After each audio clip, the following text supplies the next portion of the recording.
समजा इथे एक व्यक्ती आहे ज्याला या खांब बरोबर बांधले गेले आहे आणि मध्येच एक हुक आहे ज्याच्या मदतीने त्याला बांधले गेले आहे. आता तो खूप प्रयत्न करणार स्वतःला यातून मुक्त करण्यासाठी.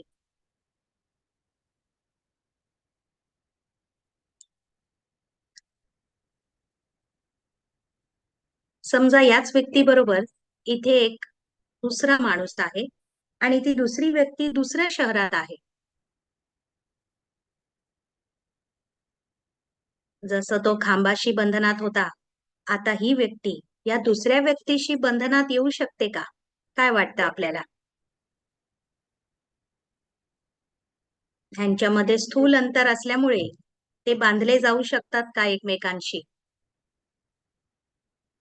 इथे तर रशी पण नाहीये, फक्त इंटरनेटद्वारे ते एकमेकांशी जुळू शकतात. तर ते आता बंधनात येऊ शकतात का? काय वाटतं आपल्याला?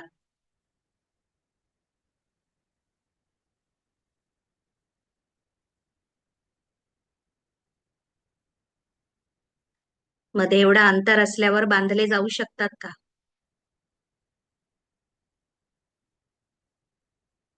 काय म्हणाल यावर? हो, शक्य आहे.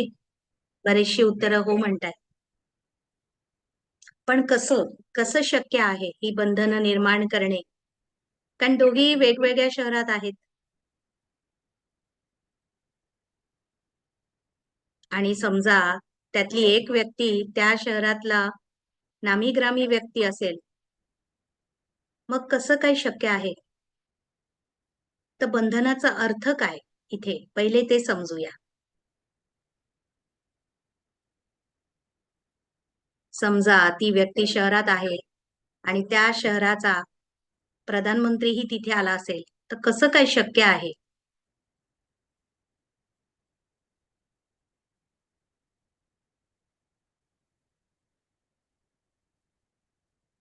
कोण म्हणताय तुम्ही त्यांच्यावर शासन करता तर?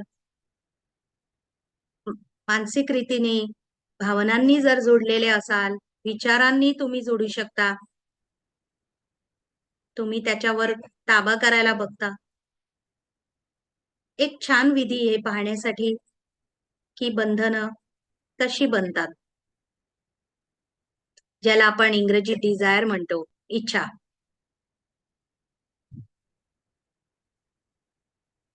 जेव्हा तुम्ही इच्छा निर्माण करता, तुम्ही दुसऱ्या व्यक्तीला शक्ती देता. तुम्ही त्याचे डिपेंडेंट बनता, त्याच्यावर अवलंबून राहता.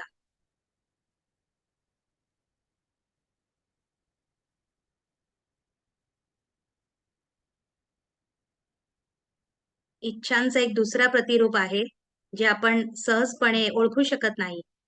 त्याला म्हणतात अपेक्षा, गरजा, प्राधान्य. हे सर्व इच्छांचेच रूप आहे. त्यामुळे आपण ऑलरेडी त्याच्यावर डिपेंड झालेले आहोत, अवलंबून आहोत, आधारित आहोत.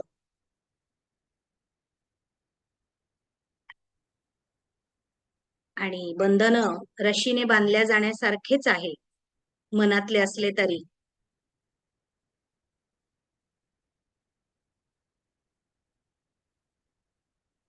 आणि त्या व्यक्तीमुळे आता तुमचे सुख आणि दुःख आधारित असणार.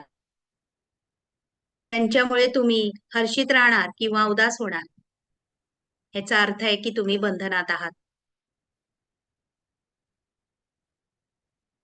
तर हे फक्त राजकीय मुक्ती नव्हे, पण आपण प्रत्येक बंधनातून मुक्त व्हायला पाहतो जीवनात.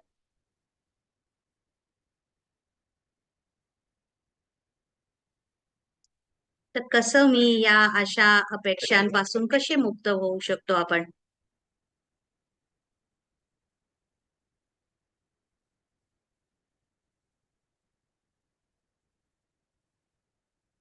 कारण जितक्या तुम्ही अशा अपेक्षा बनवता, इच्छा निर्माण करता, तेवढे तुम्ही गुलाम बनता. आणि ते शहरभरात असेल, इथे एका इच्छाची वार्ता आपण नाही करत आहोत. आपल्याकडे पर्याय आहे की मी मुक्त होऊ शकतो. या पूर्ण विश्वात, या जगात राहूनही प्रत्येक गोष्टीतून, व्यक्तीपासून मुक्त बनू शकतो मी.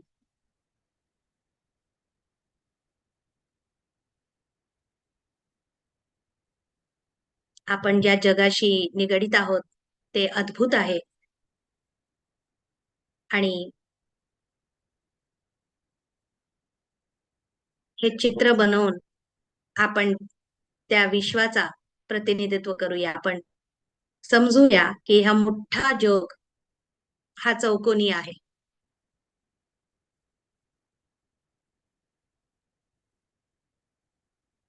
मी इथे एक पेटी दाखवतो, एक बॉक्स चौकोन, आणि हे आहे आपलं स्थूल जगत. आणि तुम्ही ज्या शहरात राहता तेही या चौकोनीत आहे. जे काही तुमच्या आयुष्यात आहे आणि आजूबाजू भोवती पाहता, हे सर्व या चौकोनात आहे. आपण स्थूल जगाविषयी, भौतिक जगाविषयी, मटेरियल वर्ल्ड, फिजिकल वर्ल्ड विषयी बोलतोय. सर्व काही या जगात जे आहे त्याच्यावर एक लेबल आहे, आणि ते म्हणजे हे कायम परिवर्तनशील आहे. हा चौकोन, हा विश्व ज्यात आपण आहोत, अति सूक्ष्म स्तरावर तर इकडचे अणु देखील बदलत असतात. इथे एकच गोष्ट ठाम आहे, आणि तो म्हणजे बदल. सतत बदलणारी ही पृथ्वी. आपला हा पृथ्वी 30 किलोमीटरच्या वेगाने फिरत आहे.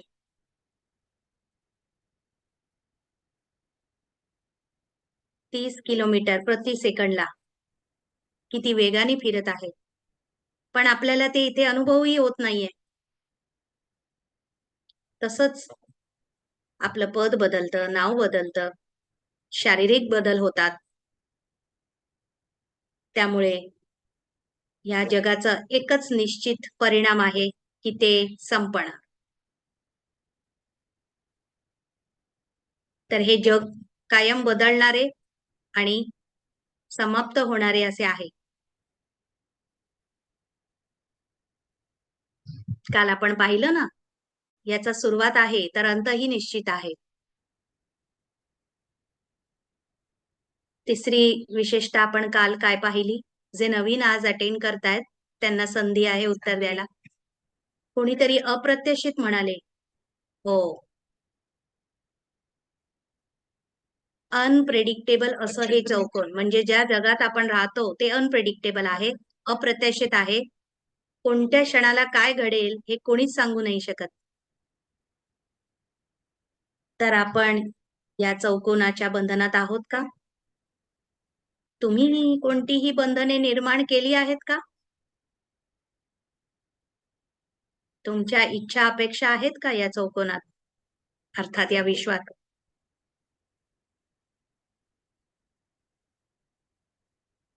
तर तुम्ही सारखे हे माझे माझे असं बोलता का? त्यामुळे तुमच्या मनाचे बंधन खूप मोठे होत जातात.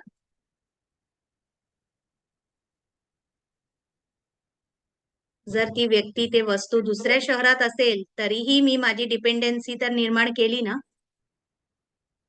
आणि अचानकपणे जर ती व्यक्ती, ती वस्तू अदृश्य झाली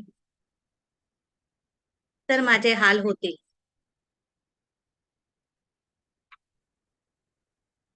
विचारलेल्या प्रश्नाचे उत्तर आहे हो. निश्चितपणे आपण इथे भरपूर बंधने निर्माण केलेली आहेत, जाणे अनजाणे.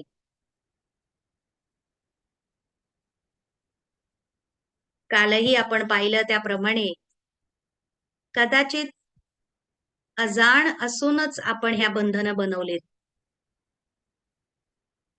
ज्यामुळे आपण या खालच्या चेतनेत येतो, डाऊनवर्ड स्पायरल.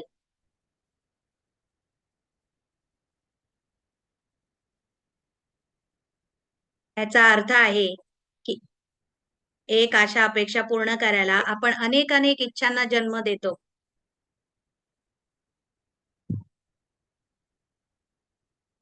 समजा मी या खोलीत पहिल्यांदाच आलो आणि मी मानायला सुरुवात केली की ही खुर्ची माझी आहे, तर आता मला कसं वाटेल? मी असुरक्षित होईन, भयभीत होणार. मग माझ्या मनात येईल, अजून एक खुर्ची असेल तर बरंच आहे की. म्हणजे एक हरवली तर दुसरी तरी असेल माझ्याकडे. आता हे जमा करण्याची वृत्ती प्रारंभ झाली. ज्यामुळे खालच्या दिशेने सर्पिल आकाराने आता आपण चाललोय. Downward spiral. आज लोक अनेकानेक गोष्टी, वस्तू जमा करत बसतात. का? का कारण आहे त्याचं? कारण ते असुरक्षित महसूस करतात आणि बंधनं निर्माण करतच जातात. काल आपण पाहिलं की तिर्यक व्यक्तीची दृष्टी ठेवली की मी इथे एक पाहुणा आहे, इकडचं माझं काहीच नाही, तर तुम्ही सदानकदा स्वतःला सुरक्षित असे पाहाल. कारण तुमचं काहीच नाही इथे, तर हरवण्याचा प्रश्नच उठत नाही. जेव्हा तुम्ही सुरक्षिततेची भावना घेऊन येता.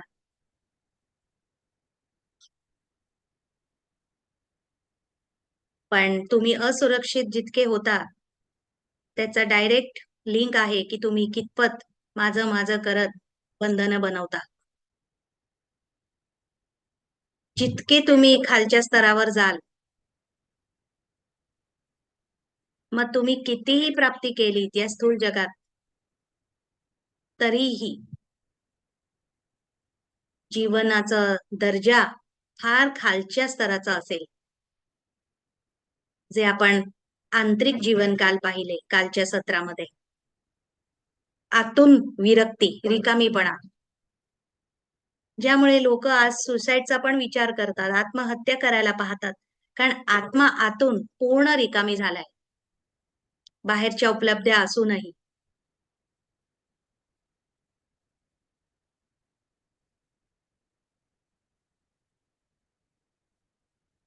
पण आश्चर्यगत आहे की सगळेजण खालच्या स्तराला अजूनही अजून अधिकाधिक खेचले जात आहेत, ओढले जात आहेत. बाह्य दृष्टीने ते खूप प्राप्तीसारखं दिसतं. असं वाटतं खूप काही मिळवलं, पण आतल्या आत ते खचून जात आहेत. हाच तर विरोधाभास आहे जीवनाचा. बाहेरून एक आणि आतून दुसरंच.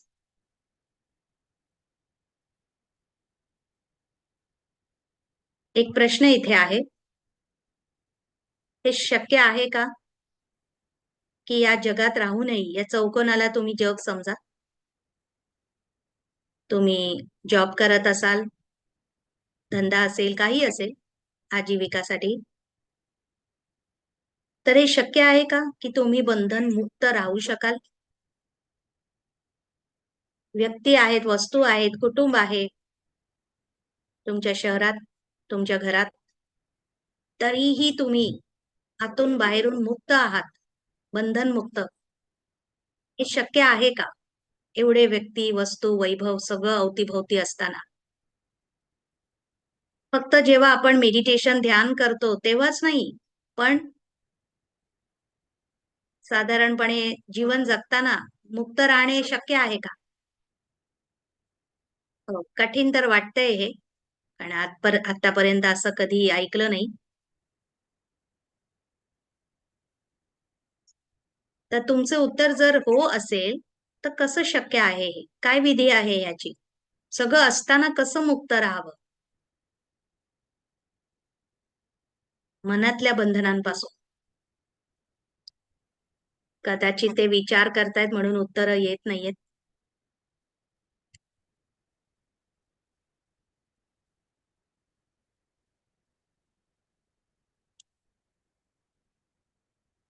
कोणीतरी म्हटले की आपली वृत्ती पावण्याची असावी. प्रे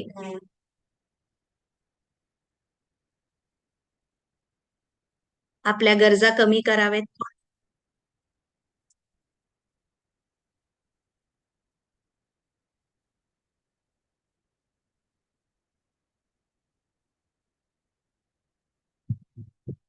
एक उदाहरण जे मला आवडतं, ते मी इथे मांडू इच्छितो.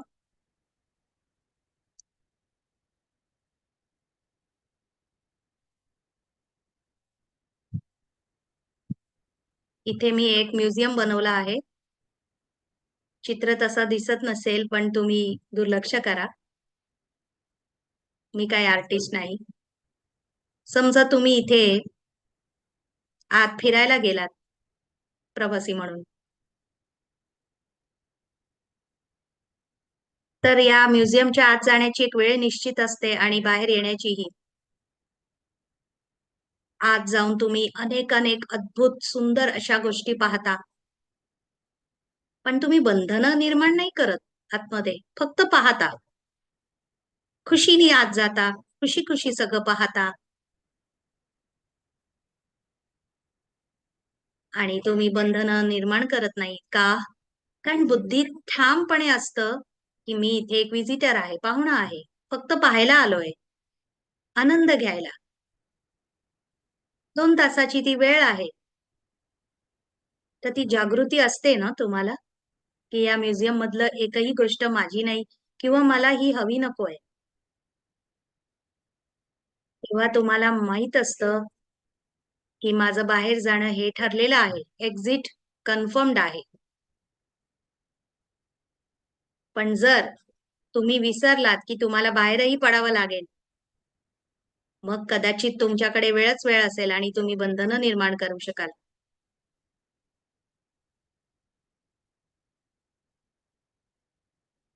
या वृत्तीला ब्लाइंड स्पॉट असे म्हणतात, जे कालच्या सत्रातही पाहिले आपण. कारण तुम्हाला तुमचा एक्झिट निश्चित नाहीये. जो आलाय तो नक्कीच जाणार.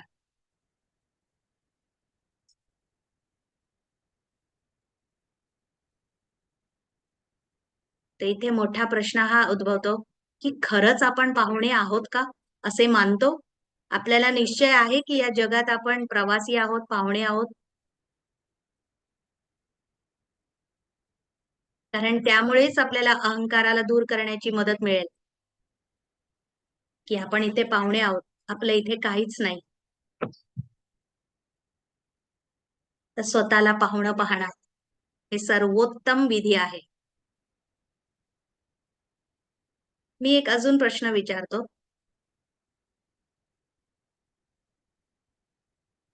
तुमच्यापैकी कोणाचे प्लॅन आहेत का या जगात अमर बनून राहायचं, कायमचं राहायचं, कायम राहण्याचे कोणाचे प्लॅन आहेत का?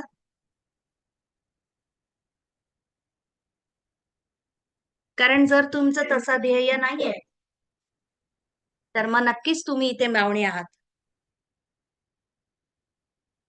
इथे कोणीच अमर नाही हे तुम्ही जाणता. तर समजूतदार व्यक्ती तोच, ज्याचे ब्लाइंड स्पॉट्स नाहीत आणि त्याला माहित आहे की जसा तो या जगात आला, त्याला एके दिवशी जावंही लागणार.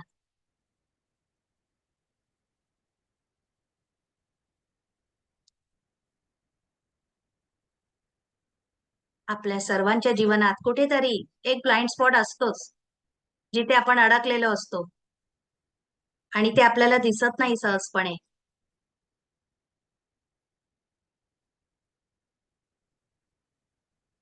काही लोकांमध्ये हा ब्लाइंड स्पॉट मोठा होत जातो आणि मग अजून अधिक कॉम्प्लेक्स जीवन बनवतं, अवघड करून टाकतं सगळं.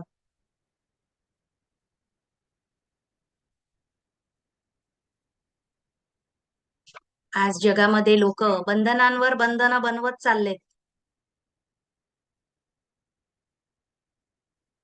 त्यांना हे माहीतही नाहीये की त्यांची एक्झिट, त्यांचं इथून जाणं हे निश्चित आहे. कारण ते आपल्याला अस्पष्ट आहे की आपण कधी जाऊ इथून. अवचेतन मनात तो भ्रम, तो कन्फ्युजन आहेच.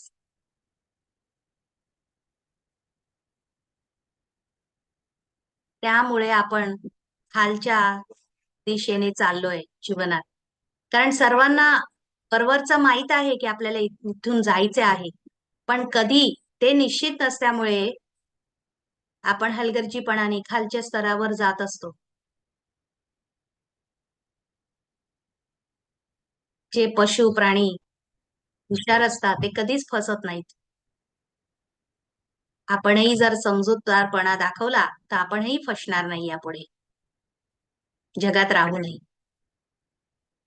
पण जे पशु प्राणी हुशार नसतात, ते सहजपणे फसतात.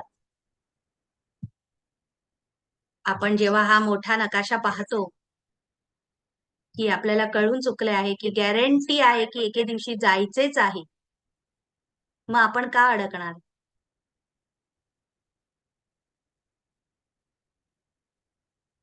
गेस्ट अर्थात पाहुणा हा काही नवीन शब्द नाहीये आपल्यासाठी.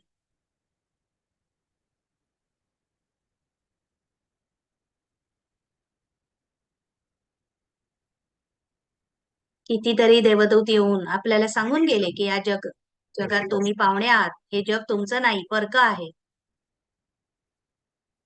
तुम्ही इथे मुसाफिर आहात. तर नवीन जे आपण इथे शिकतोय ते म्हणजे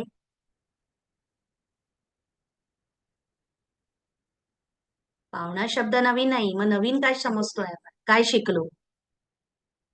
की आपण तो अनुभव करणे शिकतो आहे, की आम्ही ते पाहुणे आहोत. एक असतं शाब्दिक रीतीने आपल्याला माहित होते, पण अनुभव नव्हता तसा.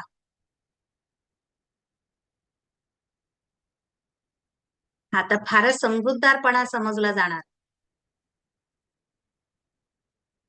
भाषा अशी आहे, की हा पाहुणा जो आहे तो अदृश्य आहे, अदृश्य प्रवासी, तो मुसाफिर आहे आणि तो अदृश्य आहे. का अदृश्य आहे तो? सरळ शब्दात आपण त्याला अदृश्य मुसाफिर, अदृश्य प्रवासी असे म्हणतो.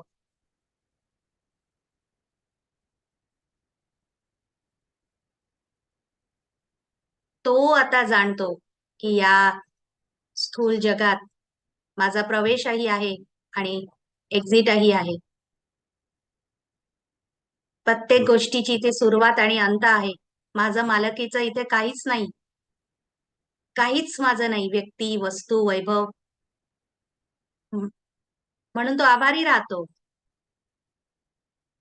तो पाहुणा बनून आनंदाने येतो, कर्म करतो, पण अडकत नाही. एक अणूही त्याचा नाही, आता त्याला समजले आहे अनुभवाने.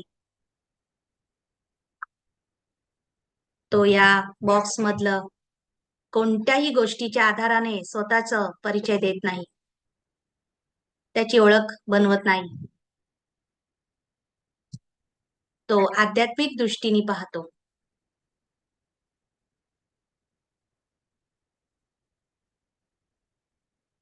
या अणूच्या जगात येऊन त्याला हा चौकोन अद्भुत वाटतो. त्याचा आनंद तो घेतो, आस्वाद मानतो. जसं तुम्ही एखाद्या बागेत फिरायला जाता,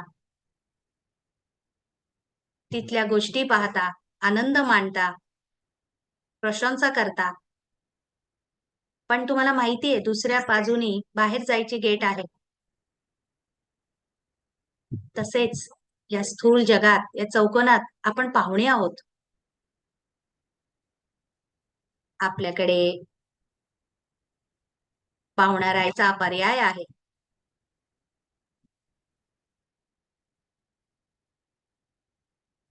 अपराधी बनून का राहावे? जे आपले नाही, त्याला आपले मानणे, आपले समजणे हा गुन्हा आहे.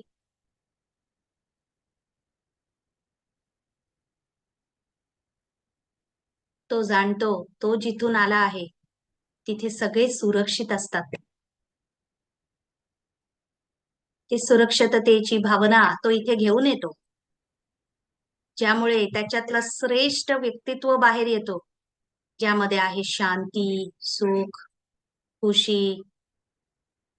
तो स्टेबल असतो. हलचलमध्ये येत नाही परिस्थितींमध्ये.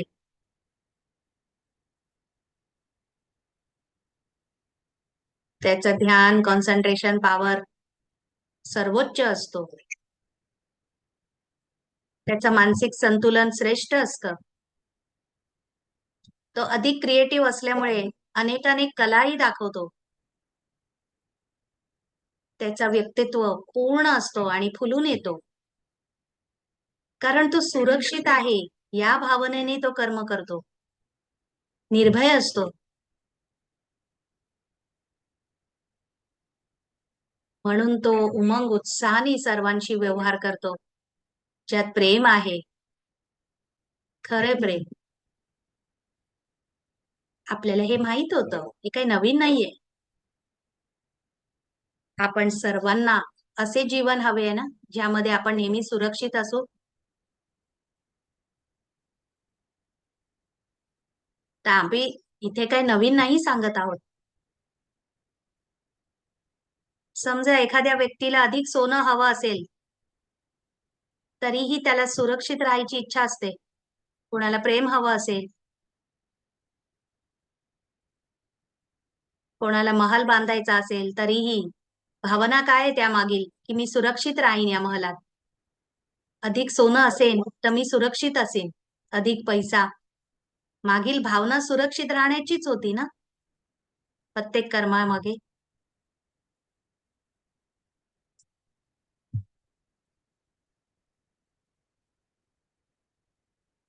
पण ही खूप भारी किंमत नाही का, स्वतःला सुरक्षित ठेवण्यासाठी? अधिक सोने जमा करणे, मोठं महल बांधणे, काही जण अधिक खाऊन सुरक्षित राहण्याचा प्रयत्न करतात, शारीरिक बलवान बनून.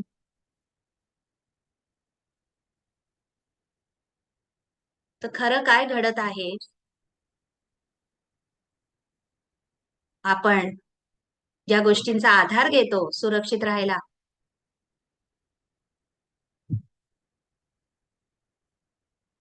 ते पूर्ण चौकोनच अप्रत्याशित आहे. तेच आधारविहीन असल्याने आपण त्याच्यावर आधार ठेवतो. तर ही काही समजूतदारपणा तर नाही झाला. आता ब्लाइंड स्पॉट झाला.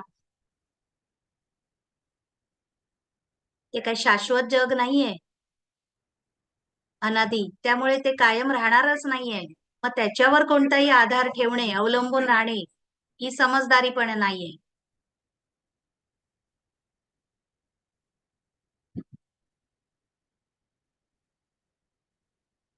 आणि ज्या लोकांवर, व्यक्तींवर आपण आधार ठेवले, जसजसं वेळ जातो, जीवन पुढे जातं, तीच व्यक्ती आपल्याला अधिक असुरक्षित महसूस करवतात. बँका बंद होतात, जॉब सुटतात, नोकऱ्या जातात. ज्या गोष्टींना आधार बनवलं, त्याच नाहीशा होतात या चौकोनात. ज्यामुळे असुरक्षिततेची भावना आणखीनच वाढते.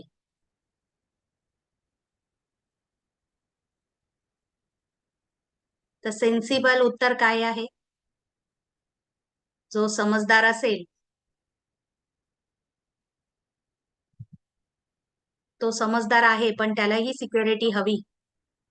त्याला मुक्तता हवी, मुक्ती पाहिजे, स्वातंत्र्य. तर आधी स्वतंत्र व्हा, मुक्त व्हा. मग तुम्ही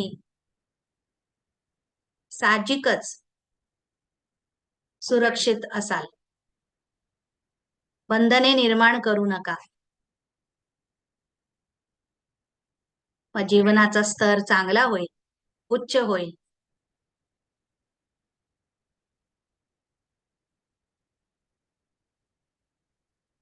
आपले काही विचार असतील तर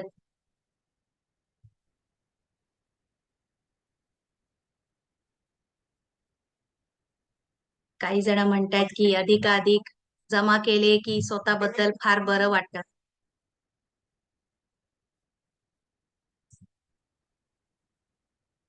आपल्याकडे स्थूल गोष्टी कितीतरी वाढलेत आज. सुखाचे साधनही आहेत, पण सुख नाही तेवढं.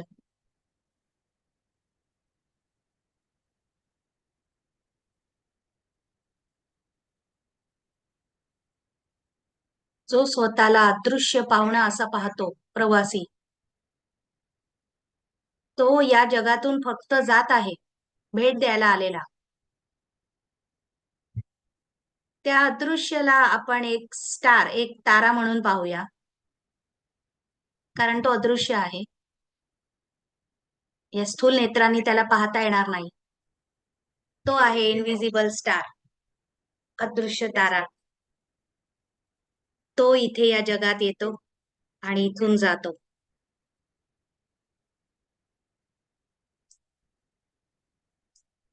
आणि या संपूर्ण प्रवासात तो तोच राहतो जो तो होता.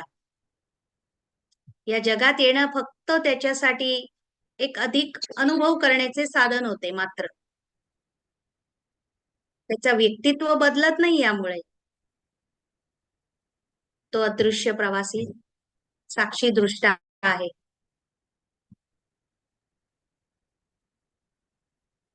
तो या जगात ट्रस्टी बनून राहतो की माझं काहीच नाही. तो बंधने निर्माण करत नाही. तो अदृश्य साक्षीदार म्हणून राहतो या जगात. सगळं करतो, पाहतो, पण अडकत नाही.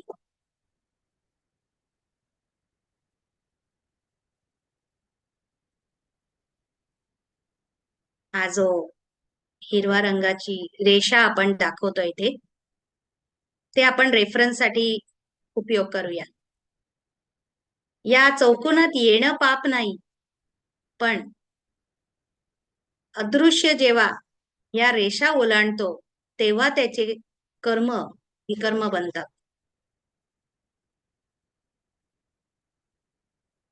म्हणून तो नेहमी मुक्त राहतो आतून, ट्रस्टी बनून.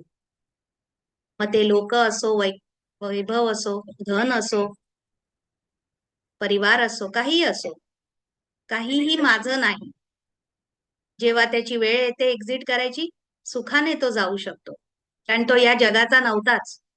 हे जग त्याचे नाही. पण ज्या क्षणी तो रेषा ओलांडतो मनाने आणि सगळं काही माझं माझं करायला लागतं, हे माझं आहे, माझं आहे, तेव्हा त्याच्या जीवनाचा दर्जा खाली जायला लागतो. तो जिम्मेवाऱ्या पण निभवतो, चांगले कर्तव्य करतो, सगळं काही श्रेष्ठ वृत्तीने श्रेष्ठ करतो, पण आतून स्वातंत्र्य राहतो. तो कधीही त्याची सुरक्षा गमवत नाही.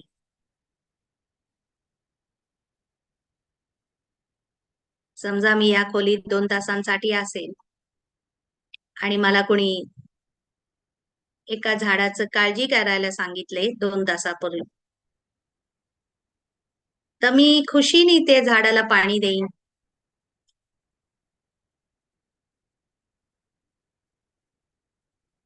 त्याच सगळं काही आवश्यकता पाहीन झाडाची.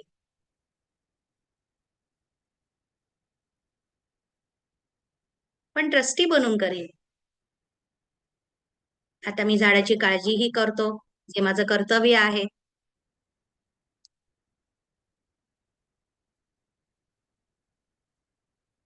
पण ते काय माझं जग नाही.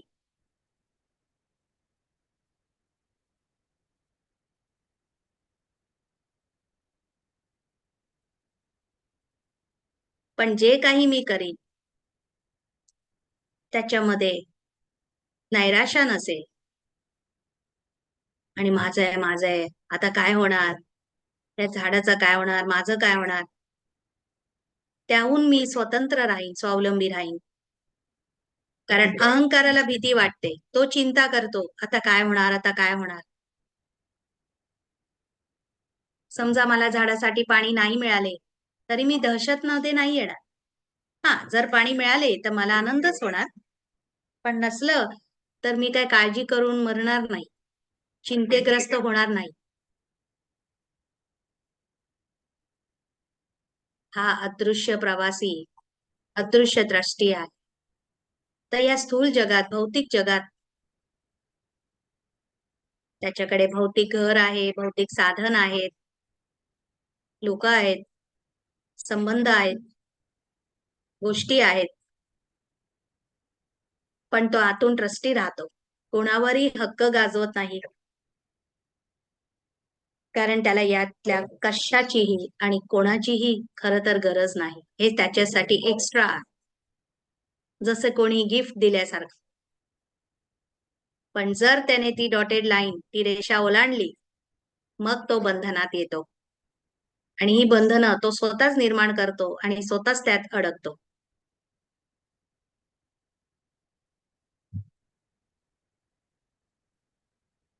आपलं काही म्हणणं आहे यावर?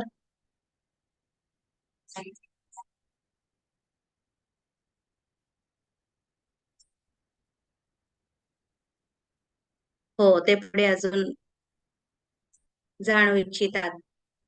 ट्रस्टी शब्द जर तुम्ही समजावू शकलात तर.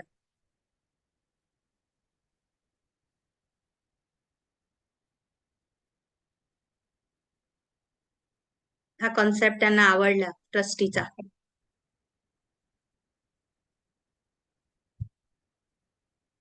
मी एवढंच म्हणेन, हा जो चौकोन आपण पाहतोय, तर आपल्या जीवनातले 100% दुःखांचं कारण या बॉक्समध्ये आहे. या चौकोनात आपल्या इच्छा, नैराश्य सगळं काही इथेच आहे. आपला 100% अहंकार या चौकोनात आहे. 100% विकार या बॉक्सशी निगडित आहेत. जर आपण समजूतदारपणाने नाही वागलो,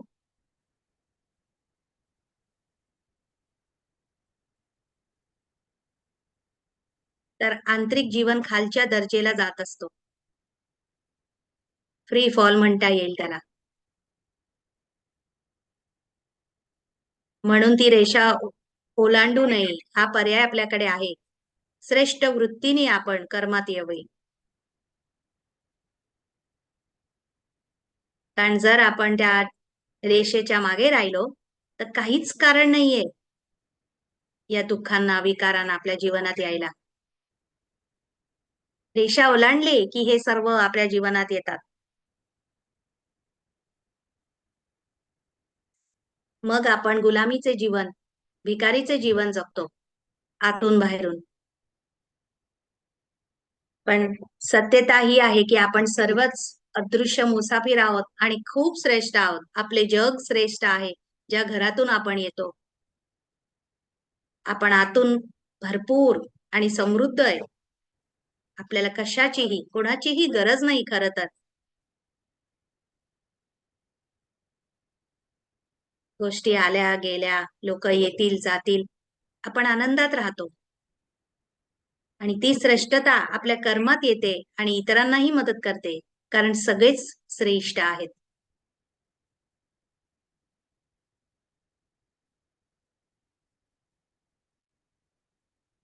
कोणीतरी विचारलंय आपल्याला अहंकाराची गरजच काय आहे.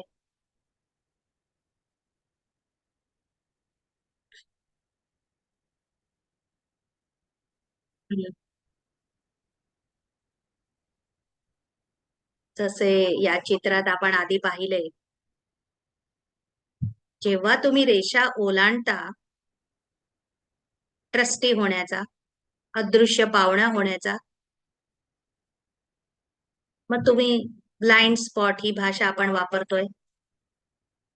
तुम्ही विसरता की तुम्ही या तात्पुरत्या जगात फक्त प्रवासी म्हणून आलात, मुसाफरी करायला. तेव्हा बंधनं सुरू होतात. खालच्या दर्जेत जीवन जातं. एकदा का ही सुरुवात झाली खालच्या चेतनेत जाण्याची, मग इच्छा निर्माण होतात. आणि इच्छा तर बंधनं आहेत. त्यात भाषा असते मी आणि माझं. ते मग झाले दुसरे बंधन. जेव्हा माझी ओळख या स्थूल जगावर आधारित होते, तर इतका गोंधळ होतो की सत्याला आपण बघूही शकत नाही. यालाच अहंकार म्हणतात. हा जो सत्याला आपण पाहू शकत नाही, त्या स्थितीलाच अहंकार म्हणतात. कारण अहंकार या स्थूल बॉक्स मधल्या गोष्टींवर आधारित असतो. जेव्हा अदृश्य लाईनच्या मागे असतो, तेव्हा त्याला हे सत्य दिसतं. तो स्वतःला साक्षी असं पाहतो. तो त्याच्या सम्मानात, स्वमानात राहतो.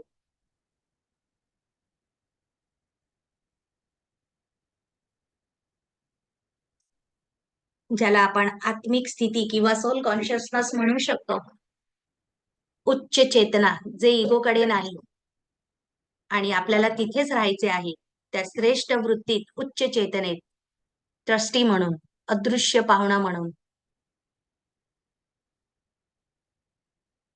धन्यवाद. तर आपण अदृश्य प्रवासी आहोत किंवा ट्रस्टी आहोत, तर मग आपण सत्तेसाठी आवाज उचलावे का? हो, प्रतिकार करू शकता. पण हा पण काय आहे इथे? मध्येच पण आला. काहीही करा, पण रेषा ओलांडू नका. हे महत्वाचं आहे. स्पष्ट स्थितीत राहून जे काही आवश्यक आहे ते मग करा. कारण जेव्हा तुम्ही सुरक्षित असाल, ही भावना असेल आंतरिक, मग तुम्ही सुख, शांती, खुशीच्या स्थितीत असाल. आतून विचलित नसाल, प्रेमळ असाल, रहमदिल असाल, आणि श्रेष्ठ वृत्ती तुमच्या कर्मात, तुमच्या शब्दात येणारच. आणि त्यामुळे तुम्हाला आणि इतरांना फार लाभ होईल.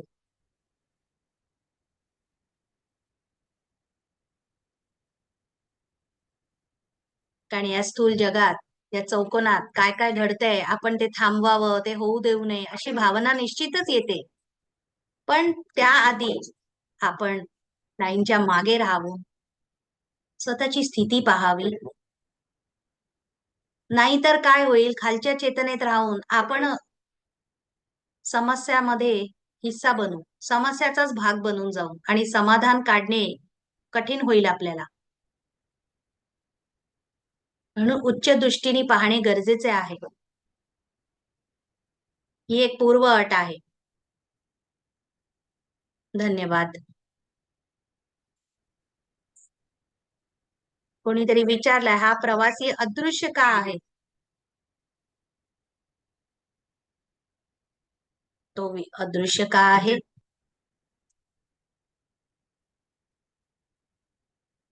तो आपल्या वर्तमान काळात अदृश्य आहे.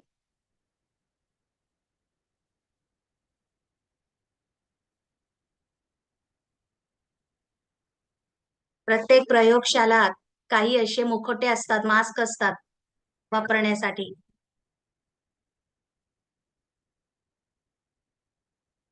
तुम्हाला जर इन्फ्रारेड लाईट किंवा असं काही सूक्ष्म गोष्टी चेक करायच्या असतील, तर त्याच्या अनुरूप तुम्हाला मास्क घालावे लागतात.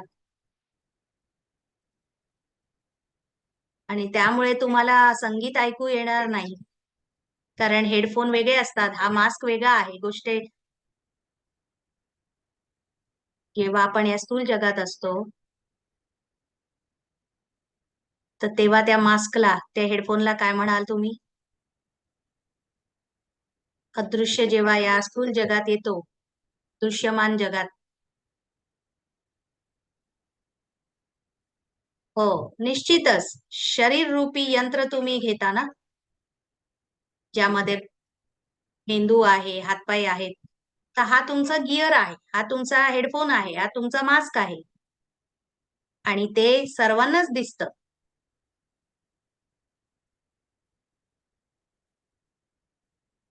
जर मी वेगळा गिअर वापरला, तर मला वेगळं काहीतरी दिसेल.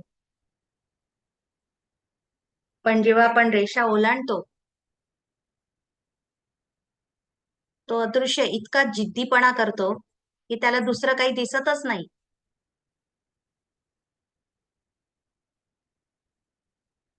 मग त्याला हा चौकनच मात्र एकच जग आहे असं वाटायला लागतं आणि तो तेच मानतो.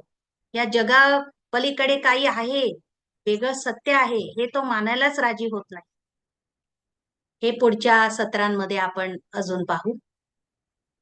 धन्यवाद समजावल्याबद्दल.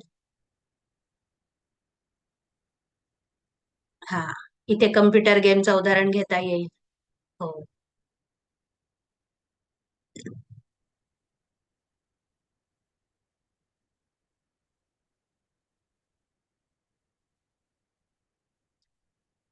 आता काही क्षण आपण अभ्यास करूया, जे काही आपण आतापर्यंत समजून घेतलं ते त्या आधाराने अभ्यास करूया.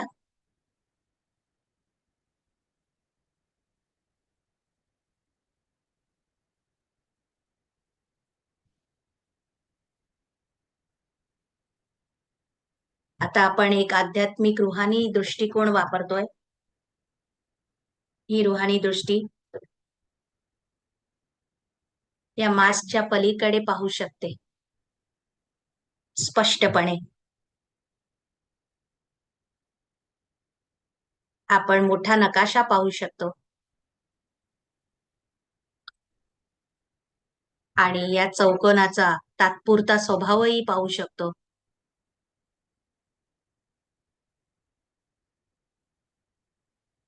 आपण या अदृश्य प्रवासीला पाहू शकतो.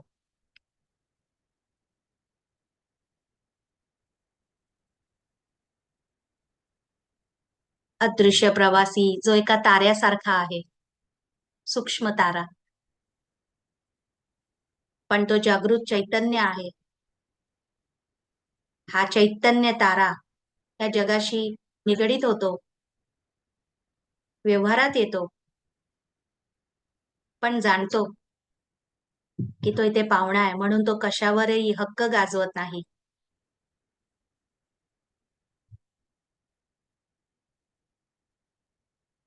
हा दृश्य पाहुणा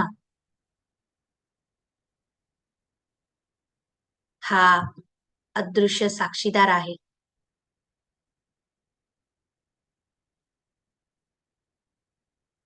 या क्षणी समजण्याचा प्रयत्न करा त्या अदृश्यचा दृष्टिकोन.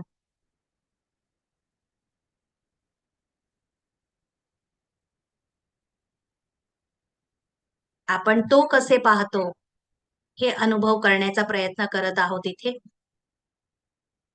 की आपण एक सूक्ष्म अदृश्य पाहुणे आहोत या मोठ्या चौकोनात, जो कधीही इथून जाऊ शकतो. इथल्या प्रत्येक गोष्ट त्याच्यासाठी गिफ्ट आहे. इथले रंग, रूप, सजावटच्या गोष्टी, व्यक्ती, सगळं काही. इथे माणसं आहेत, त्यांचे वेगवेगळे स्वभाव आहेत, व्यवहार आहे.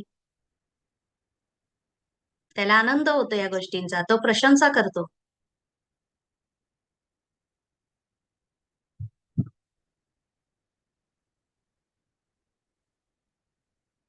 हा दृश्य पलीकडच्या जगातला आहे.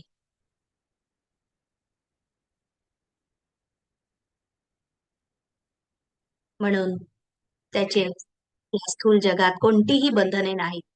तो हलका राहतो, लाईट पाहुण्यासारखा स्वातंत्र्य राहतो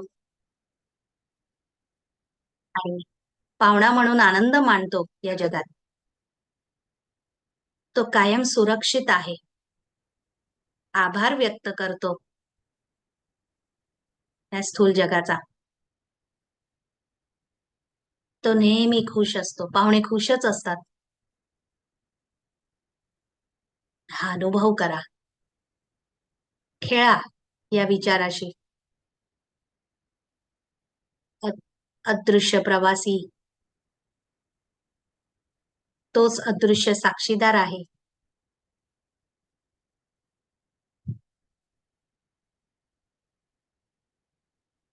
धन्यवाद.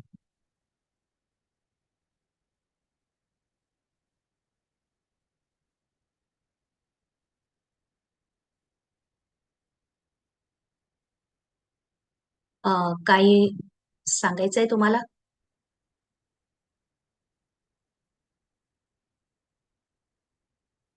फारच आनंददायक होता हा अदृश्यचा अनुभव.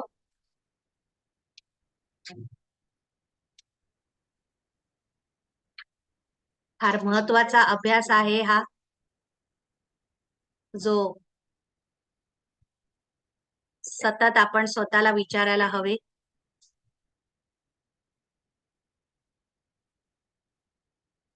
आपण सगळेच पाहुणे आहोत, कोणत्याही कारणाने इथे आले असो.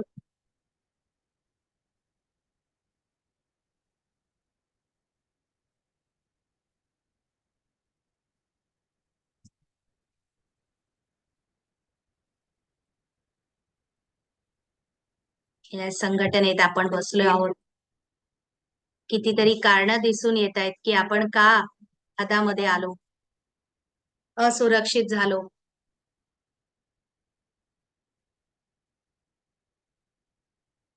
कितींच्या घरी आपण पाहुणे म्हणून गेलो आणि बरेचदा कितीतरी गोष्टी दुर्लक्ष केले. हा अनुभव बरा वाटला. पण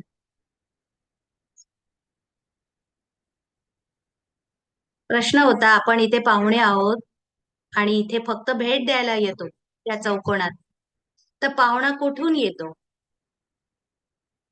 तो कुठेतरी लोंबकळत असतो का, की कुठून तरी येतो? या स्पिरिच्युअल मॉडेलला जरा समजून घेऊया. हा एक दृष्टिकोन आहे, एक पर्याय आहे.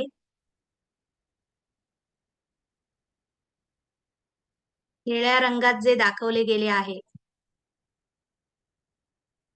तो नाट्यगृह आहे, जरी तसा वाटत नसेल तरी. थिएटर.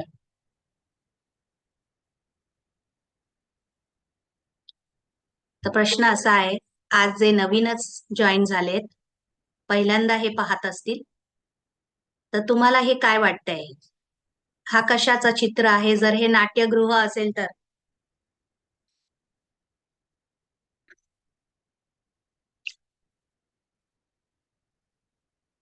ही रंगभूमी आहे. त्या हिरव्या रंगात काय बनवलेले आहे? इथे पडदे आहेत, स्टेज आहे. जे आज प्रथमच जॉईन झालेत त्यांनी सांगावं. काय वाटतं, काय आहे? कोणीतरी लिहिलंय, इथे ऍक्टर्स आहेत, नट आहेत स्टेजवर. दुसरा शब्द कोणी म्हटलं घरं बनवलीत. मुख्य शब्द आहे ऍक्टर. कोणीतरी परफॉर्मर असं म्हटलं, अभिनय करणारा.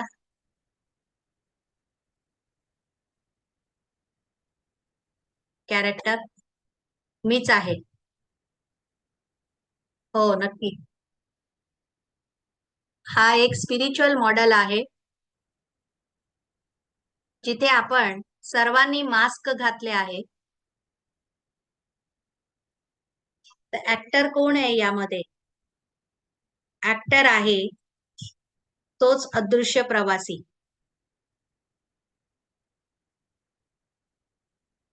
तो मास्क घालून इथे ऍक्टिंग करायला आला आहे. जे काही त्याला रोल मिळालेले आहे, सिंडरेलाचा असेल, पण तो स्वतः अदृश्य आहे. तो वेगळ्या जगातून आला आहे, जे सर्व ऍक्टर्सचं घर आहे.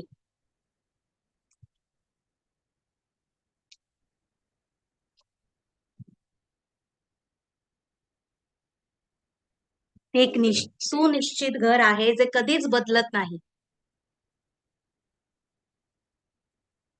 सगळे ऍक्टर्स तिथूनच या स्थूल जगात येतात.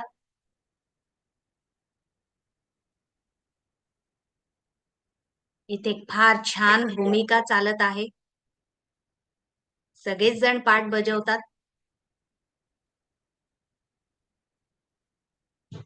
पण एक्झिट जाणल्यामुळे ते कोणीही रेषा ओलांडत नाहीत.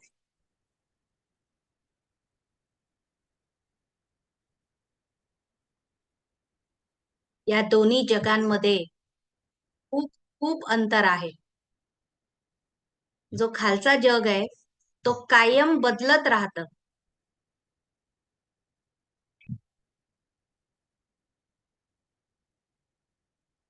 तिथे ऍक्टिंग चालत असते. पण जो खरा जग आहे रेषाच्या मागे, ते कायम स्थिर असते. त्यालाच निर्वाण धाम असे म्हणतात, कारण तिथे वाणीही नाही. शांतीचे जग. खालच्या जगात खूप व्हरायटी आहे, वेगवेगळ्या गोष्टी, छोट्या छोट्या गोष्टींची माहिती. आणि खऱ्या जगात श्रेष्ठता आहे.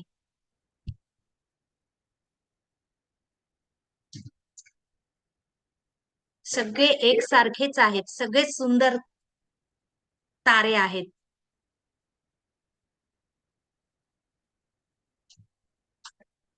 खालच्या जगात स्टेजवर कितीतरी प्लॉट्स आहेत, प्रॉप्स आहेत. पण घरात कसलाच पसारा नाही. अनावश्यक काहीच नाही आपल्या घरात. पण जेव्हा ते रंगमंचावर येतात, कर्मक्षेत्रावर, तर ते काही पाप नाही. कर्मक्षेत्रावर येणं पाप नाही.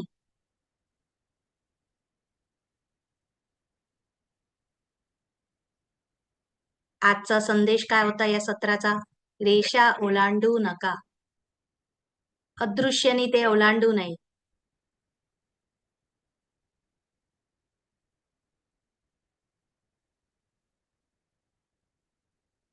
हा आजचा मुख्य संदेश.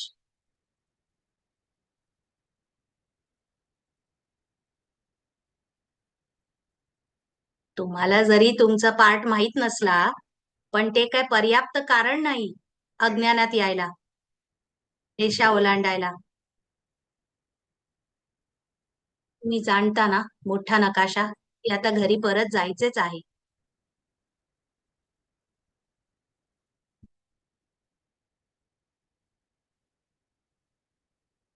आध्यात्मिक भाषेत याला पारसबुद्धी म्हणतात. ह्याची आता गरज आहे. पारसबुद्धी पूर्ण नकाशा पाहू शकतो.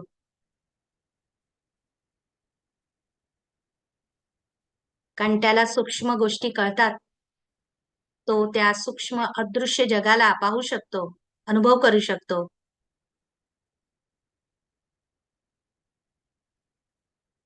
हे जणू तुम्ही तुमच्या हेडफोन शिवाय पाहत असलेल्या जगासारखे. त्याच्या उलट अजून एक पर्याय आहे आपल्याकडे.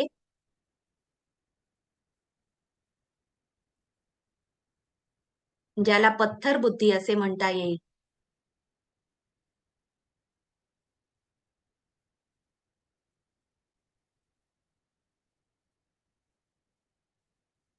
पत्थर, पाट्रॉस, पेट्रा हे सगळे इतर भाषेतले शब्द समानार्थी शब्द आहेत बुद्धीसाठी. अर्थात स्थूल बुद्धी, जाडी बुद्धी, जी त्या कथेत, त्या नाटकात अडकलेली असते, जे त्या स्टेजवर चालत आहे स्थूल जगात.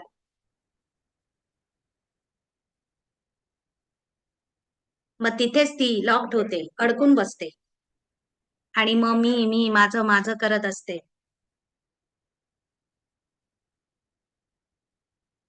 या उलट पारस मोठा नकाशा पाहू शकतो. या जगातील प्रत्येक व्यक्तीकडे दोन्ही बुद्धी असतात, पारस आणि पत्थर. जर मी पारस अधिक वापरले तर ती शक्तिशाली होणार. जसं आपल्या शरीरात अनेकानेक प्रकारचे मसल्स आहेत, हाताचे, पायाचे, ज्यांना आपण वापरत नाही ते अकडून बसतात आणि अशक्त होतात.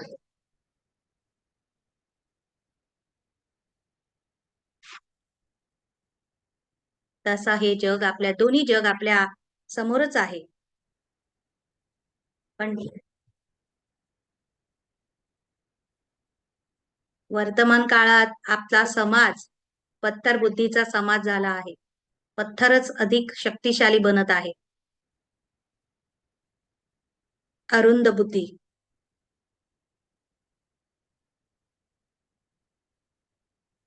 सगळेच त्या समाजात पत्थर बुद्धी झालेत. आपण ते बदलू शकतो. पत्थर बुद्धी ही वैज्ञानिक असू शकतात, विद्वान असू शकतात, ज्ञानी भाषा पण बोलू शकतात, पण त्यांना अनुभव नसतो. ते करूच शकत नाहीत अनुभव. पारसचा वापर केला मग तुम्ही अनुभव करू शकाल, अनुभवी बनू शकाल. ही फक्त भाषा नव्हे, अनुभव असते पारसला.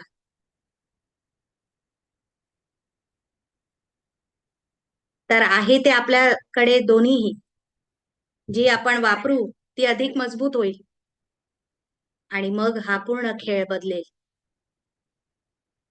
मग ब्लाइंड स्पॉट्स नसतील. तुम्ही अधिक स्पष्ट व्हाल जीवनात. मग तुम्ही पाहू शकाल काय घडत आहे, कुठे समस्या आहे तेही पाहू शकाल, समाधान काढू शकाल. आपले विचार ऐकूया आणि मग ब्रेक घेऊया रूम्समध्ये चिंतन करण्यासाठी.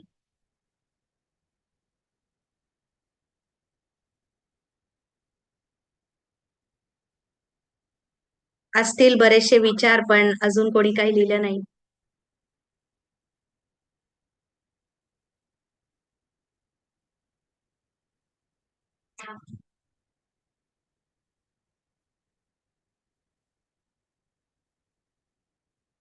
हा उदाहरण आवडला की जे मसल आपण वापरत नाही ते अकडून बसतात.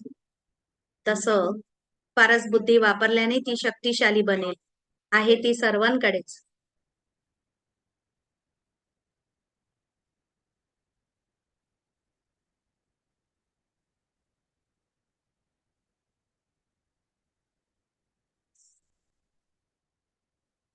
म्हणूनच समाजात ज्यांना पण आपण भेटतो फारच सिरियस असतात.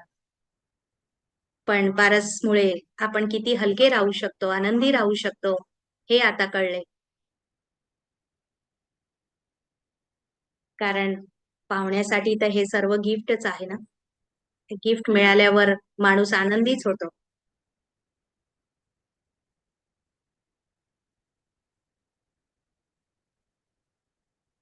तर आता भारी होण्याचे आणि भ्रमित होण्याचे काहीच कारण नाही. आपण नोकरीही करू शकतो. कोणीतरी विचारले डॉटेड रेषा कोणती आणि काय? हो, नक्कीच. जसे चित्रात पाहता असत. एक उदाहरण याचे असे,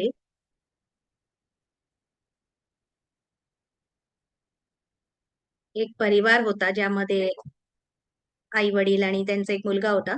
आणि ते कोणाच्या घरी पाहुणे म्हणून भेट द्यायला गेले. ते ज्यांच्या घरी गेले होते, मेजबान जे होते, त्यांनी त्या मुलाला खेळण्यासाठी एक खेळणं दिलं. आपण मुलाला जॉन म्हणूया. जॉनला एक खेळणं मिळालं. 10 मिनिटानंतर मीही त्या परिवारात सामील झालो. त्यांना भेटायला गेलो. आणि मी काय पाहिलं की जॉन जमिनीवर लोटून रडत होता. मी विचारले, काय झालं? हा का रडतोय? त्याचे आई वडील म्हणाले, त्याला खेळणं इतकं आवडलं की तो आईला म्हणाला, मला हे घरी घेऊन जायचंय. आई वडील म्हणाले, बाळा ते आपलं नाहीये, आपण घरी कसे घेऊन जाणार? तो रडत होता आणि तो रडतच घरी गेला, जिद्दीपणात. काल जसे आपण पाहिले रिव्हर्स गिअर मध्ये गेलो तर आनंद ही दुःखात परिवर्तन होतं. खेळणं त्याला आनंद मानायला दिले गेले होते, पण तो रडून घरी गेला. खेळणं चांगलं होतं, पण त्याने रेषा ओलांडली. तो काय म्हणाला, आता हे माझं आहे, मला हवंय, हे माझं व्हावं. जर जॉन असा बोलला असता की किती छान खेळणं आहे, पण मी तर पाहुणा आहे, थोडा वेळ मी आनंद घेतो, मला नकोय. पण जेव्हा तो माझा माझा करू लागला, मग तो रडू लागला. कारण आज नाही तर उद्या हे खेळणं जाणारच होतं ना.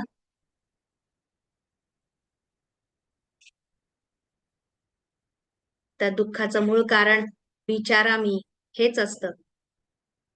मी लुजर आहे, मी गमावलं, मला काहीच मिळत नाही. आपल्याला काय वाटतं, मोठे जॉन पेक्षा वेगळे आहेत की तसेच वागतात? फक्त इथे खेळणं वेगळं असतं, गोष्टी असतात. तर उत्तर काय आहे? अधिक फरक नाहीये. खेळणी वेगळी असतात. आपण या जगात मुलांसारखे येतो. पण बंधने निर्माण करतो. हा बालिशपणा झाला. आहोत आपण पाहुणे, मग कशासाठी भांडतो, लढतो, आपण रडतो, चिडतो, मग पीडित बनतो आणि हे सर्व आपणच करतो. आपल्याकडे पर्याय आहे की रेषा ओलांडू नका.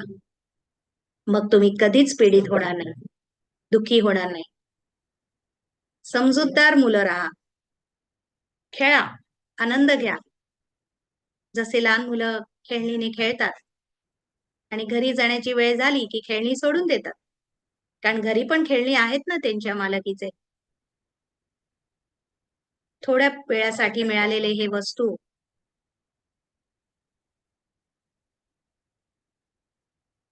हे माझे नाही, असा विचार करायचा. आता मी आई वडिलांबरोबर वेळ घालवीन, माझं घर आहे, इथे जायचे आहे, ते माझे हक्काचे आहे. आणि इथे बघा, खेळणं समोर असूनही तो रडत होता. इथं उदाहरण होतं, पण मजकूर तुम्हाला नक्कीच समजलं असेल.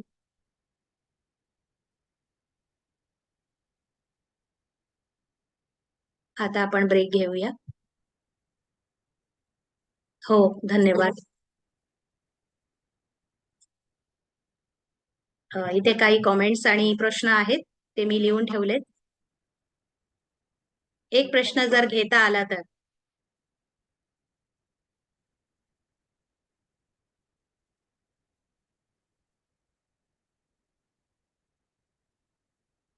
रूम साठी प्रश्न आहे की तुम्ही रेषा ओलांडली आहे का आणि बंधनं निर्माण केली आहेत का? चिन्ह काय आहेत रेषा ओलांडण्याचे? चिंतनसाठी हा प्रश्न आहे. विनंती आहे सर्वांनी आपापल्या दिले गेलेल्या रूम मध्ये यावे आणि सर्वांनी आपापले मतही मांडावे.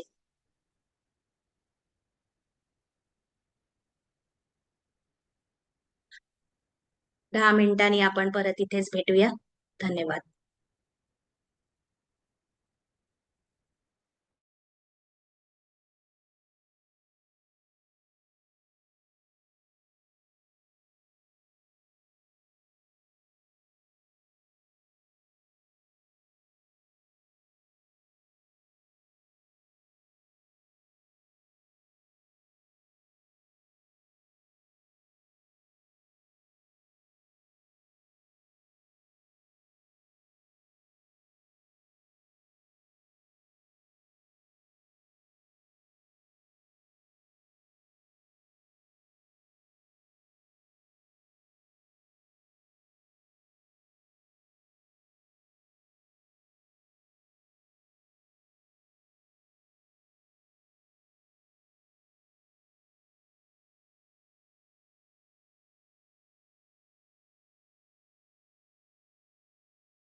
फारच महत्वपूर्ण चिंतन झाले असेल रूम्स मध्ये.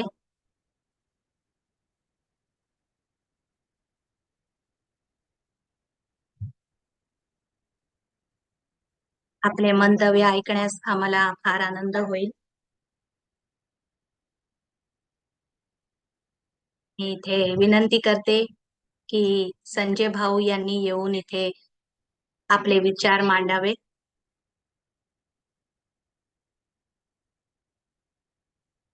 आमच्या रूम मध्ये कुणावरही बंधनं नव्हती असे आम्ही चिंतन केले.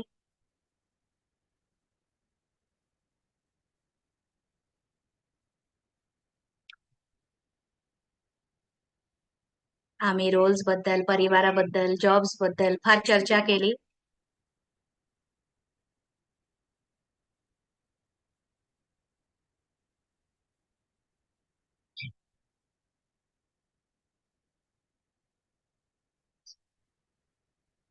आणि प्रशांत भाईंनी सांगितल्याप्रमाणे बंधनमुक्त कसे बनावे या विधीवर चर्चा केली.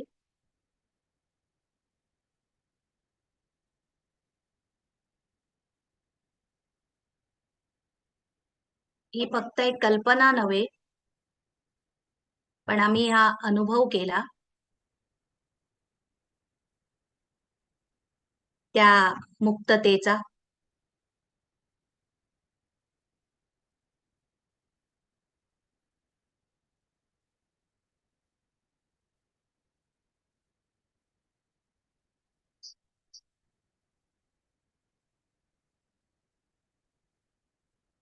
माझं हे मत आहे की एका मिनिटासाठीही जर आपण हा अभ्यास केला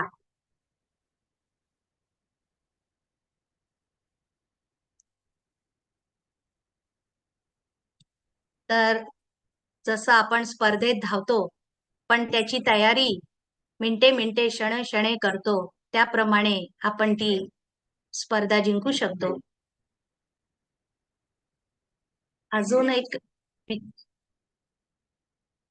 आम्ही जो विचार डिस्कस केला तो होता पाहुण्याच्या दृष्टिकोन. जसं एखादा पाहुणा दुसऱ्या देशात जातो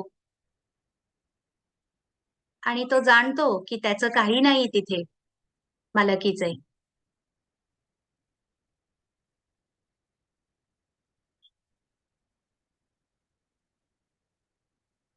म्हणून तो आनंदाने तिथे फिरतो, प्रवास करतो आणि घरी परत येतो. या मंथनाचा विचाराचा आम्हाला फार मदत होते, ज्यामुळे मी खुशी खुशी आपले कर्तव्य करू शकतो या जगात. ओम शांती.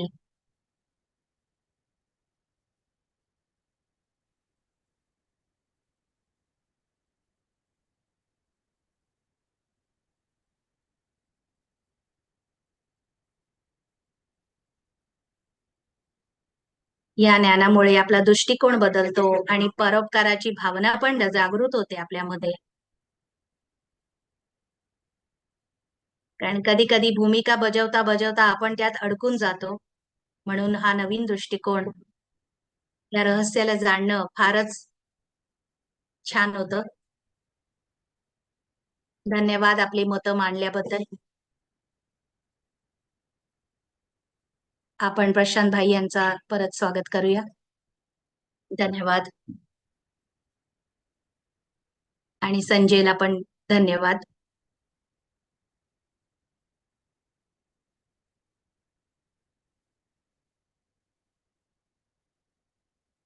आतापर्यंत जे काही आपण बोललो त्याचा सार असा काढूया. जसा एखादा आपण कोड सोडवतो त्याप्रमाणे आपल्या जीवनातला हा कोड सोडवण्यासाठी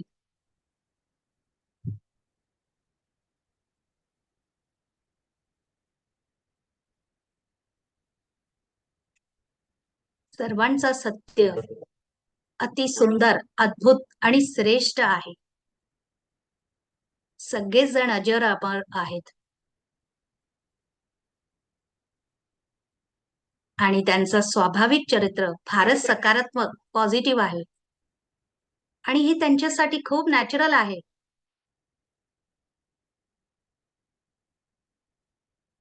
सगळ्यांचा हा अद्भुत विलक्षण परिवार आहे, कुटुंब आहे आत्म्यांचा. आणि मी हे शब्द बोलून अतिशयोक्ती नाही करत आहे, कारण मी सत्य सांगत आहे. खरोखर ते सगळेच तसे आहे, अतिशय आनंदाने राहणारे, आनंदात राहणारे.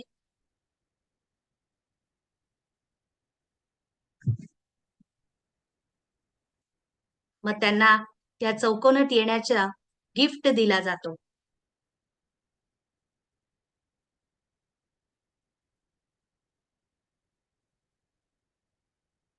जसं तुम्ही घरातून थिएटरमध्ये काहीतरी बघायला जाता, पिक्चर, नाटक वगैरे, तर ते तुमच्यासाठी एक अधिकच मिळालेला अनुभव असतो, नाही का? तसंच हा दृश्य, हा खेळाडू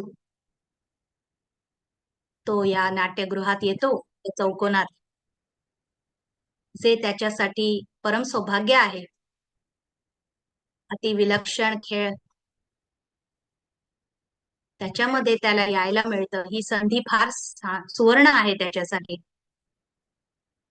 कारण हा नाटक, हा ड्रामा विलक्षण रीतीने बनवला गेला आहे. आणि हा श्रेष्ठ खेळाडू कधी-कधी यात भ्रमित होऊन आकर्षण मध्ये अडकून बसतो. कारण हा ड्रामा आहेच तेवढा आकर्षित करणारा. आणि जेव्हा तो रेषा ओलांडतो, तेव्हा तो इमोशनली त्याच्या खऱ्या जगाशी डिस्कनेक्ट होऊन जातो.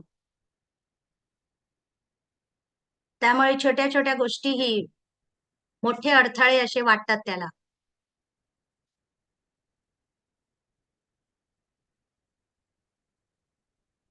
लाईन क्रॉस केल्यानंतर आपलं मनोगत फार निर्बळ होऊन जातं.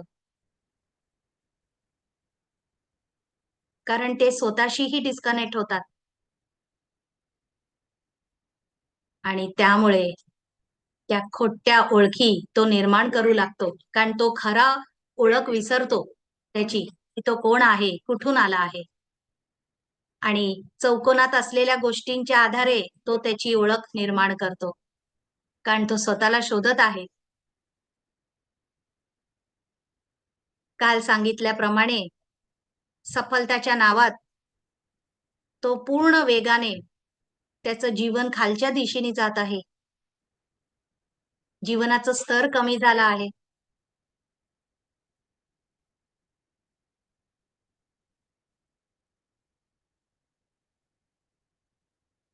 850 कोटी आत्मे सगळेच आज खालच्या स्तरावर जात जात आहेत. सगळेच उलट्या दिशेने चाललेत. एक उदाहरण म्हणून समजूया, गेल्या 60 वर्षांमध्ये या जगात यशाचा प्रमाण युरोपच्या देशांमध्ये पाहिलं तर 8% नी वाढले आहे.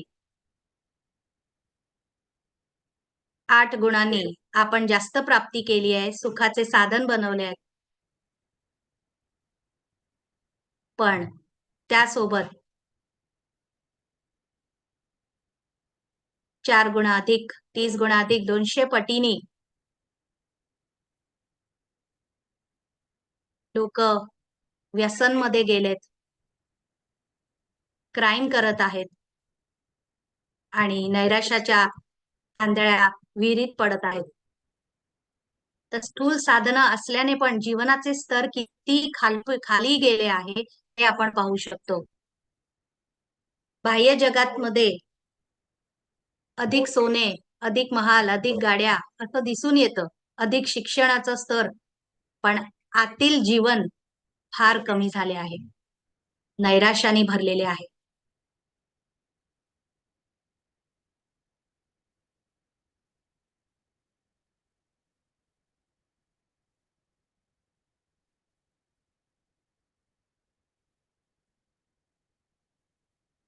आध्यात्मिक मॉडेल आपल्याला असं कळवतं,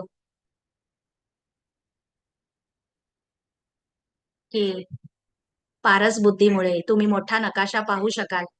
ते कॉन्ट्रास्ट पाहू शकाल. स्वतःला पाहू शकाल. स्वतःच्या जगाशी कनेक्ट होऊ शकाल. कारण खाली जात आपण इतके रिकामी झालोय, की आता काळाची गरज आहे, की आपण आपल्या खऱ्या जगाशी पुन्हा कनेक्ट व्हावे.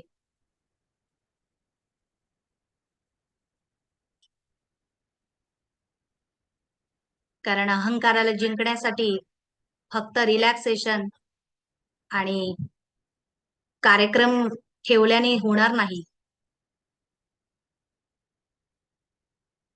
कारण आपण अदृश्य प्रवासी आहोत हे जाणणे आवश्यक आहे. आता या चौकोनात जे नाटक चालू आहे त्यामध्ये प्रशांत भाई बोलत आहे, पण खरा ट्रॅव्हलर प्रशांतच्या आत बसला आहे. म्हणून त्या दृष्टिकोनाने या नाटकाला पाहणे हे गरजेचं आहे. अदृश्य साक्षी म्हणून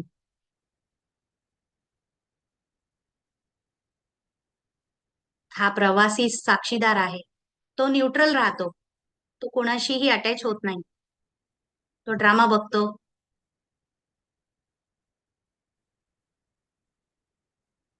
आणि एखादा एपिसोड संपला की तो घरी जायला बघतो. तो मी आणि माझ्यामध्ये अडकत नाही. बंधने निर्माण करत नाही.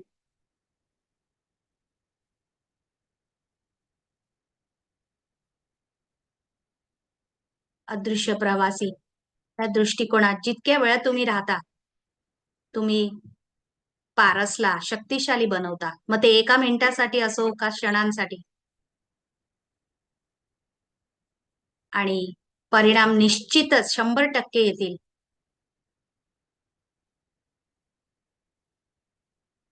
जसे तुम्ही टेनिस खेळता, जितका अधिक अभ्यास कराल तितके तुम्ही प्रवीण व्हाल.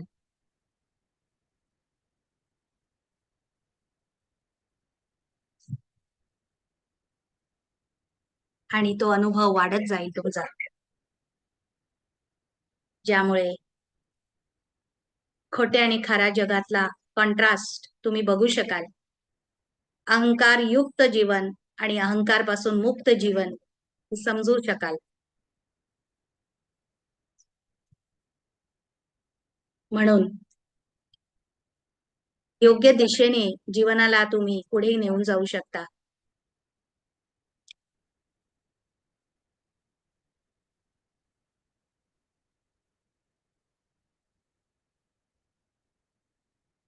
बालिशपणा काय आहे, कुठे आपलं चुकतंय, आता तुम्ही स्पष्टपणे पाहू शकाल. जसं मुलांचा बालिशपणा दिसून येतो, आपली चेतना खालच्या दर्जेला जात असेल तेही दिसून येईल. आणि आपला प्लान आहे की त्या उच्च चेतनेचं पोषण करणे, जेणेकरून या स्पायरल मध्ये आपण उच्च चेतनेकडे जाऊ शकू.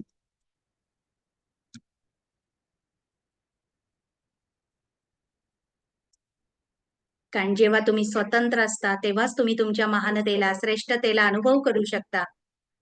निर्भय राहू शकता. संतुष्ट आणि सुखी असू शकता. खुश राहू शकता. आणि तुम्ही स्वतंत्र आहात प्रेम वाटण्यासाठी. लोकांनी काही करू दे, पण तुम्ही निश्चिंत राहता आपल्या सत्याला जाणून. काही प्रश्न वगैरे आहेत का?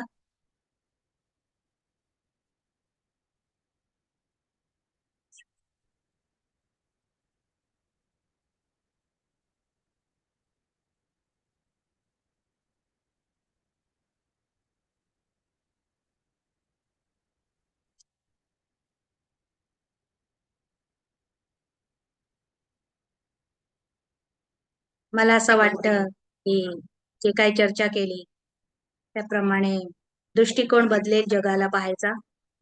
आपण लिहू पण शकतो. चेतनेत फरक यामुळे परिवर्तन निश्चितच येतो.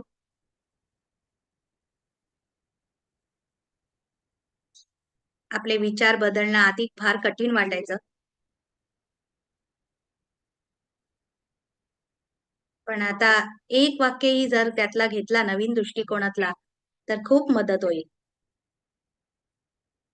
फारच छान छान विधी शिकवली.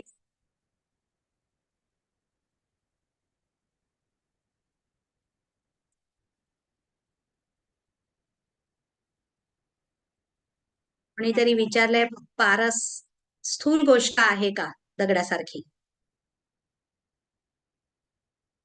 पारस फक्त एक नाव आहे बुद्धीसाठी. विशाल बुद्धी, अरुंद बुद्धी, त्याला म्हणतात पारस. आणि ते पत्थरचा विरोध आहे. त्याचप्रमाणे पत्थर बुद्धी म्हणजे अरुंद, स्वतःचंही अस्तित्व पाहू शकत नाही, त्याला म्हणतात पत्थर बुद्धी. त्याला सूक्ष्मता कळत नाही, छोट्या गोष्टी समजत नाहीत.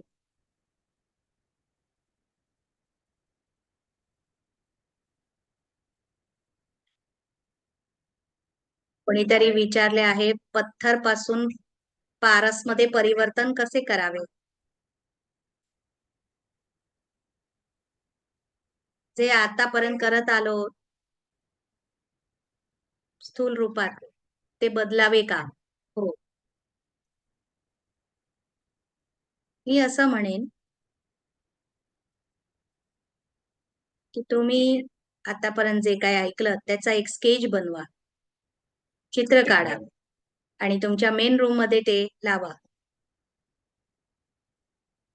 2 दिवसात शिकलेल्या काही शब्द त्याच्यावर तुम्ही लिहू शकता, जसे अनादी, शाश्वत, तात्पुरते, बदलणारे, अप्रत्याशित, जे योग्य वाटेल तसं. मेन रूम मध्ये तो स्केच ठेवावे आणि कालांतराने शब्द बदलू शकता तुम्ही. रंगीन चित्र बनवावे, त्याचा नक्कीच फायदा होईल तुम्हाला.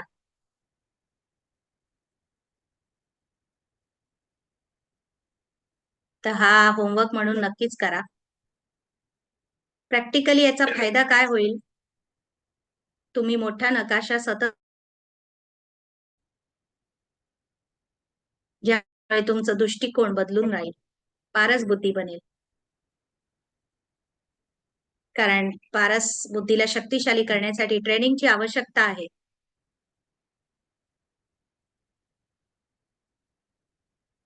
कारण हे ड्रामा आहे, थिएटरमध्ये आपण फार मोठ्या जगातून या स्टेजवर आलो आहोत. सगळेच अदृश्य खेळाडू इथे आहेत.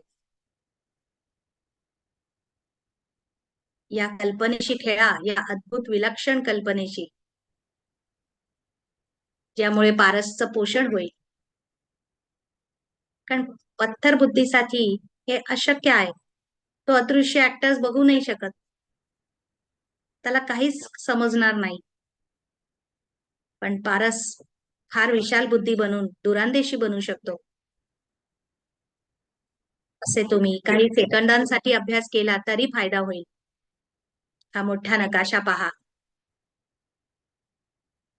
की तुमचं जग किती सूक्ष्म आहे, मोठं आहे, पलीकडे आहे. आणि पारससाठी हे सहज आहे, खरं आहे, नॉर्मल आहे, त्याला संशय नाही होणार. पण पत्थरसाठी पुठ्ठ्याच्या जगाच्या बाहेर पाहणंही अशक्य आहे. म्हणून आपण पारसला ट्रेनिंग देतोय.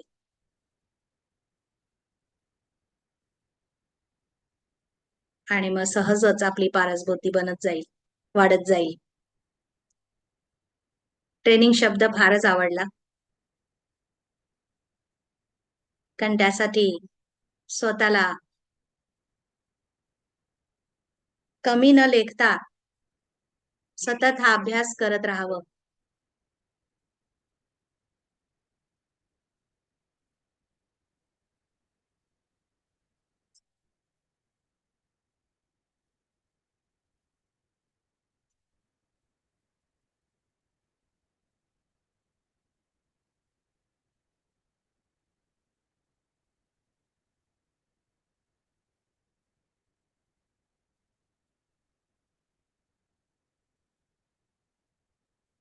कोणीतरी म्हणाले, कधी कधी मला सोपं जातं पारस पत्थर समजून घेण्यासाठी, पण कधी कधी कठीण वाटतं.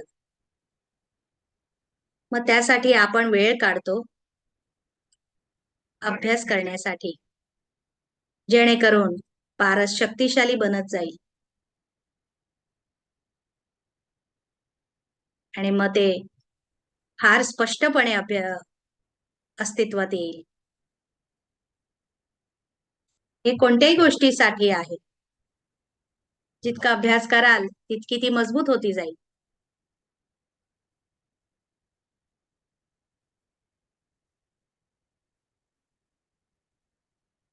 छान उदाहरण दिलं.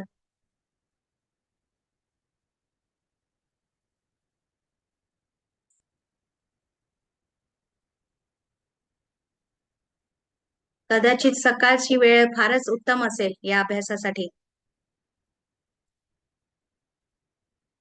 आपण याला मेडिटेशन न म्हणता, कारण ते फारच अवघड वाटतं ऐकायला. आपण याला एक अभ्यास म्हणू शकतो.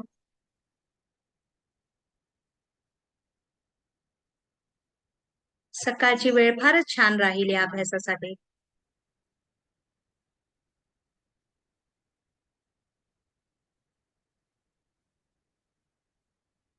ह्याचा सार द्या आणि होमवर्क काही असेल तर कळवावे.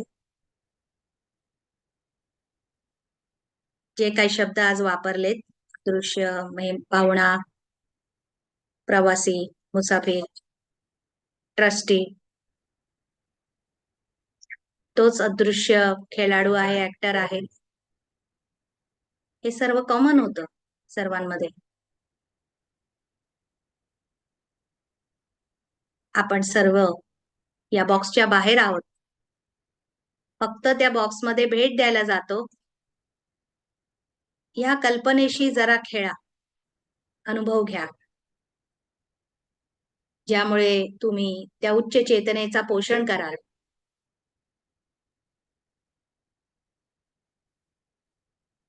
आणि मग तुम्हाला कळेल कोणती वृत्ती तुम्हाला जास्त सहज वाटते, स्वाभाविक वाटते.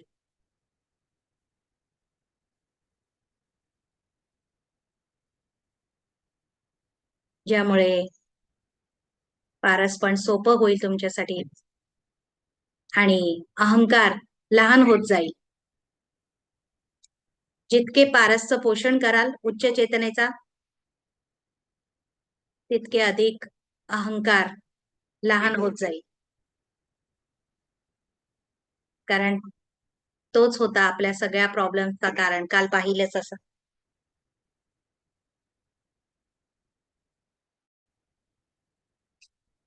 पुढील सत्रांमध्ये आपण नक्कीच पाहू की अहंकारामुळे किती दुर्दशा झाली आहे सर्वांची. तोपर्यंत आनंद घ्या या यात्रेचा, अभ्यासाचा, विनम्र होण्याच्या या यात्रेत.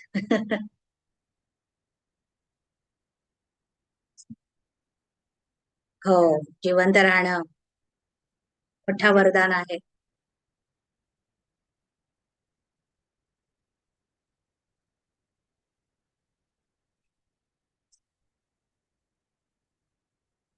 आपले अनुभव आमच्याशी नक्कीच शेअर करा.